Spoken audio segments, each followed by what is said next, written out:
What do you guys think the goal is of every professional sports team? The main goal that they have going into each To season? win a championship. Not There necessarily.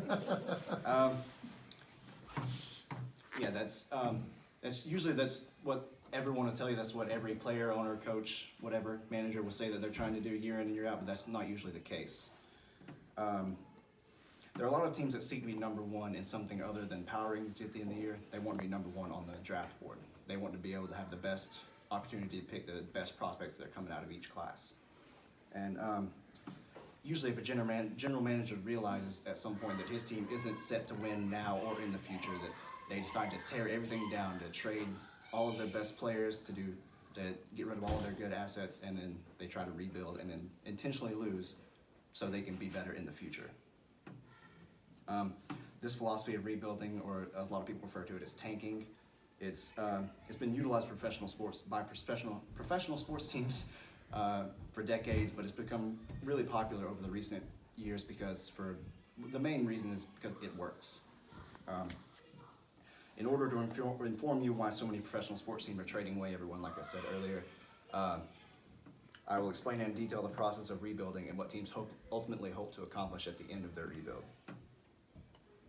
I will also provide examples of what teams that are currently rebuilding and teams that haven't, see what kind of success that they've accomplished. I want to begin by examining the examining the logic behind it and the process that the teams take to go through it. Teams consider starting to rebuild for a number of reasons. Mainly which their team is bad or they're at best not good enough to win a championship. So that is the main reason. Another reason that other teams are so much better, like the Warriors in basketball, they have, every single starter on their team's a superstar. So that's led to a lot of NBA teams just tear everything down, rebuild, and hope to be good by the time the Warriors are done. And another reason, key players on expiring contracts, like the big name players, are approaching free agency where all the other teams can bid on them, and most of the time the team that they have that they're under contract with doesn't have enough money to pay them. So that's another one. That was the main reason why the Braves started rebuilding a few years ago. And I have a quote from a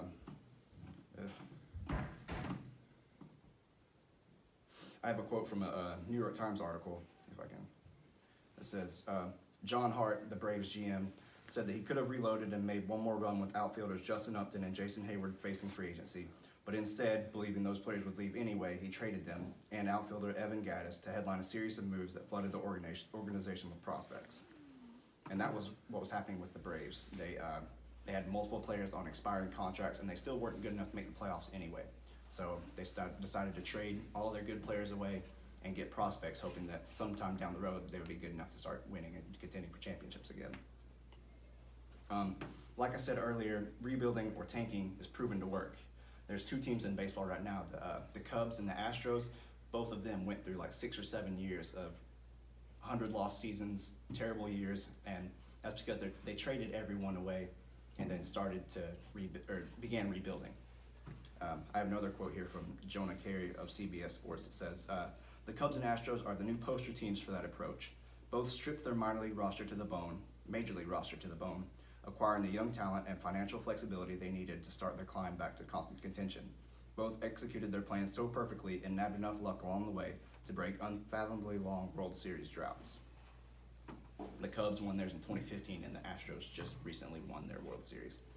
And that was because it came from years and years of just being absolutely terrible, the worst team in the league, and they just stockpiled so many draft picks and good prospects that eventually they became good and they started winning. But like I said earlier, teams come to the realization that for one reason or another they need to change up what they're doing.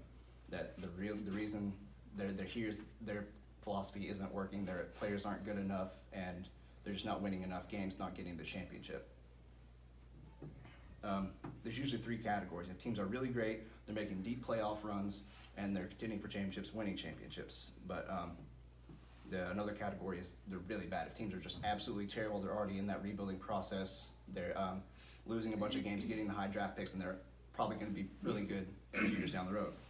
And the other ones are all the teams that are in the middle, that are good enough to maybe make the playoffs by the skin of their teeth, just like a low-seeded team that won't get very far, or they just barely miss the playoffs, where they're in the middle of the draft class, where they're still not going to get the great draft picks that they need.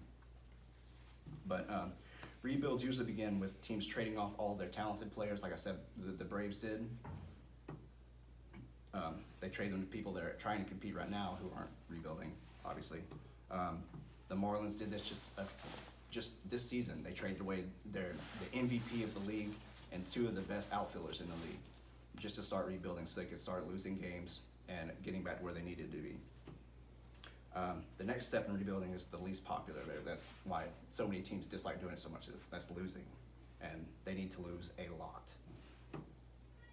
That's a key to rebuilding. That's why teams lose so they can get high draft picks. That has to happen. The next step, like I mentioned earlier, is drafting. That's why teams lose so much, to get the high draft pick, and that's the most important part of rebuilding. They need to get the number one, like top 5 pick or something like that, and they need to get really good players. And that's why they draft. And then the next step is more losing. Like usually rebuilding takes 6, 7, 8 years. If teams do it, it's like the average, but if teams do it really well, they can do shorter than that. But they need to lose and lose and lose and lose to get high draft picks year in and year out, to get good prospects year in and year out, and hopefully make that climb up to being better. This is kind of difficult in the NBA. In the NBA, the guys that they draft just go straight to the team, and they're playing the next year. But in the MLB, they go through like a farm system. They're not exactly playing like, if the Braves draft a guy, he's playing for the Rome Braves or the Danville Braves in his first season instead of just going straight to Atlanta. That makes the losing a little bit easier in MLB because all the talented players don't go straight to the league.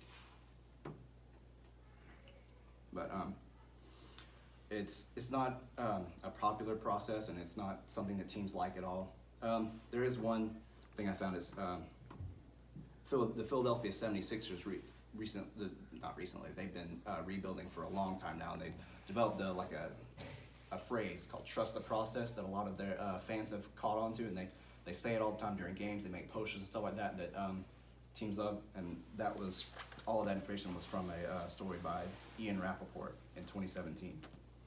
But tanking isn't something that a team wants to do. It's because everything that we've discussed so far is the opposite of what being a professional sports team is all about. They want to win championships, they want to entertain their fans, and rebuilding does none of that. But it takes them to a place where they can eventually win in the future.